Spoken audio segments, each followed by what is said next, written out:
We have Gavin Wilms, and he joins us from Salem Baseball. Gavin, thank you so much for taking the time to join us today. Thanks for having me. We were talking before you came on, just an overview of this season, and the start you guys got on wasn't the one that you wanted, but Coach DeBar kept saying the team just has to find an identity, and you did. You found your identity. Now you're on this big win streak. Talk about what it was like from your perspective to go through the start you did and then bounce back from it and now be on this big win streak. It was hard, definitely hard, but I knew that if we just stay together as a team and work hard, we'll get past it. We're a good team. We just have to act like it. And Gavin, I wanted to ask you one thing from last year. Lane Rhodes was, the main leader on the squad, the ace for your baseball team. You were able to pitch in that regional championship against Archbishop Hovind. So what kind of advice did Lane pass on to you from last year, and what have you really taken from him and carried into this season? He just taught me to be myself, like know that I'm better than I think I am, and go out there and act like it, attack hitters and just be myself on the mound, be comfortable, be loose. When you look at this season and the expectations that you guys had coming in, what were some goals that this team set at the beginning of the season that they wanted to really achieve this year? We wanted to be better than we were last year. We wanted to win conference. That with Marlington in there, it's definitely a hard thing to do. We want to make a really good run in the playoffs, go to state, obviously, like every other team. Now, when you lose to Marlington earlier in the season, I mean, that's obviously a tough loss and in EBC play. The conditions weren't the best that week, but how do you kind of bounce back from that? And do you think that was a key to this big winning streak that you guys are on, knowing that you took the lumps and bruises early and, you fought through adversity and now you're back to your winning ways? Yeah, I definitely think it was. I think it was a really big wake-up call for us that we can't just show up and think we're going to beat teams. We actually have to do it. After the success of last year, how did you guys deal with outside pressures? Obviously, there's a lot of expectations on this team because of the success from last year. How did you guys deal with kind of those expectations from the outside and trying to not put too much pressure on yourselves to be a different team?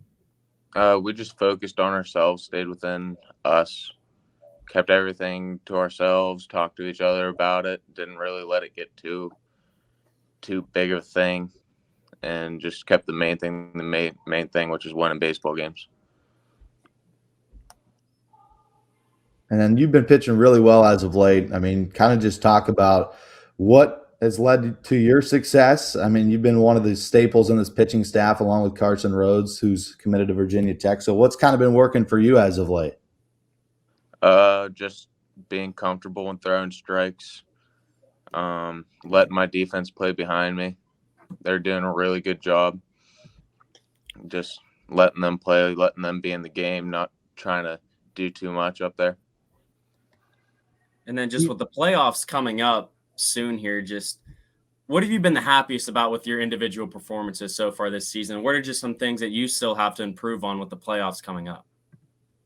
I've been really happy with how I've been throwing. I've been throwing a lot of strikes, keeping a lot of hitters off, or keeping a lot of batters off the bases.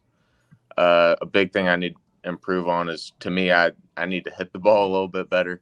Even though as a pitcher, I think I need to hit still. We know that in pitching, routine is so important. So take us through your game day routine, especially when you're getting the start on the mound, and what kind of things you go through to prepare yourself to be mentally ready for game time. Usually like to start stretching and warming up about an hour before first pitch. I'll roll out with a foam roller, stretch. Obviously I have to drink an energy drink in there. Do my bands, throw my plyo balls, then long toss, hop in the pen about 15 minutes before the game, and go out there and throw the first pitch. Now I'm around the Youngstown State baseball team. These guys love to drink their energy drinks before they go out. I mean, what are you drinking? You drinking Bangs? And, if so, what flavor? I'm a variety guy. I like Bangs, Reigns, Monster. I like them all, but my favorite has to be Bang Star Blast. That's got to be my favorite. Now, how do you feel when you go out there after drinking that? Do you think that actually affects you, or is that kind of just part of your routine now? I mean, does it actually give you a little boost? Yeah, I think it makes me focus a little bit more, but I don't know. It's just a thing that I've done since I was a freshman. Lane actually had me doing that when I was a freshman, even though I didn't get to play because of COVID. But ever since then, I've just done it before every start because of him. Man, this season, this April, we've had to deal with the weather has been so hit and miss, and you guys have had to stop and start or have a game scheduled, then have a game not scheduled. What's that been like to kind of go through this weather and have to kind of navigate the stop and starts of the season? Oh, it's brutal. We want to play baseball so bad, and you think you're going to get a day or you get a streak of games, and then you look on the forecast and you're getting pounded by rain, and it's just not a good feeling because all you want to do is play baseball. You want to play 27 games. It's hard to do that in Ohio, but you just got to keep going at it. Now you got an EBC loaded schedule coming up, obviously starting later with Louisville. Then you take on your rival in that kind of doubleheader back-to-back Tuesday and Wednesday, and then you finish off the season with Carrollton. So, I mean, how excited is this team to face your rival on back-to-back days, kind of like what you guys did last year, and go on their home turf and hopefully get a victory? Oh, we're excited. We can't wait. We want to play conference baseball so bad. It feels like forever since we've played. Last week was basically non-conference filled, but we can't wait to play West Branch. Oh, it's always fun to play them boys in green. We have a question from the comments section. Chris Sigler wants to know what the best mullet you've seen this year is, either on your team or on an opposing team. I like mine probably the best, but I have to say Jackson Johnson on our team. He has a pretty sick one. Caden Burt used to have a really nice one, but he just let it all grow out now. He just has a flow. You gotta love that flow. Talk about your school life because you're a student athlete. What do you like to study? What are some of your favorite subjects, and what are some teachers in the Salem school that have impacted your journey? I'm a big history guy. I like history. Not very many people like it, but I do. I think it's really easy. Debar is a big teacher that I like. I haven't had him in a while, but he's always somebody I can go to no matter what. I'm trying to think of what other teachers I hang around a lot. Our home ec teacher, Miss Zacharias, I like to cook stuff, so I'm always in there. And those are really the only two teachers that I have right now that I hang around. Our basketball coach, Coach Andres, I'm always in there with him. What's the best thing you've cooked in home ec? Ooh, I don't know. Yesterday we made some protein balls. Those were pretty good with like peanut butter and coconut and stuff. Those were pretty good. Now, when we're on the school topic here, any future plans for you? I mean, baseball-wise, anything you're looking at to stay in the education department? Any future college plans for you yet? I want to play baseball in college. I'm going to go to college and study business management. And if I get to play baseball, that'd be great. Yeah.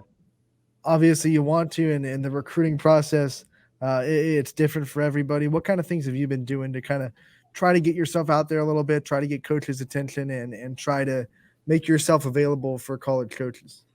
I've been lucky enough. I have a couple coaches that are really good at contacting people, and they do a lot of it for me, but just keeping everything open, not jumping to anybody too early, like just letting options come to me.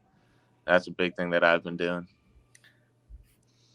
Now, do you feel any pressure when you go out there? I mean, as an uncommitted senior in high school, do you ever feel any pressure like, man, I got to throw well this game? I mean, I got to get my ERA down low, my numbers and strikeout to walk ratio high. I mean, do you feel any pressure when you go out there? Is it just kind of, be myself, let's go out there and, throw a good game? No, I don't really feel any pressure. Of course, I want to throw a good game and get people to look at me, but that's one of the good things about being uncommitted. You don't have to keep with something. Like, I don't have to try and impress a Division I staff that I've already committed to. I don't have to do that, but obviously I want to go out there and get people to look at me and stuff like that, but I don't feel a whole lot of pressure at all. Let's talk a little bit more about Coach DeBar. What's the biggest lesson he's taught you throughout your baseball career? Me and him, our biggest motto is turn the page. Just like, if it doesn't matter if it's good or bad, just worry about the next thing.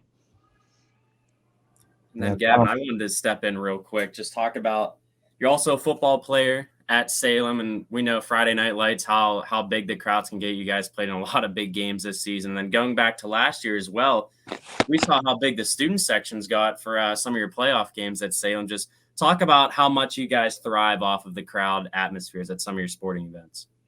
Oh, I love it. When it's loud, it's the best. Like, even though you can't hear anything that's going on, it's 10 times better, because the opposing team, sometimes they get a little scared or something like that, and I just think it's awesome, especially our band. I love our band.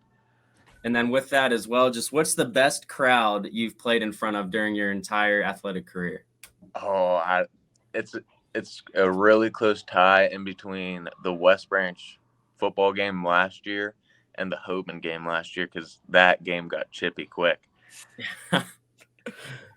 Before we let you go, I want to give you the chance to shout out your support system, the people that are always there for you, and the people that you probably wouldn't be where you are right now without. Family, friends, grandparents always coming. Lane Rhodes, always talking to him before starts. My coaches, obviously. I have a lot of people behind me, and that's definitely a good thing. All right, Gavin, we're behind you too. We love covering you. Thank you so much for the time. We look forward to your continued success, and we'll talk to you again real soon. Thank you for having me.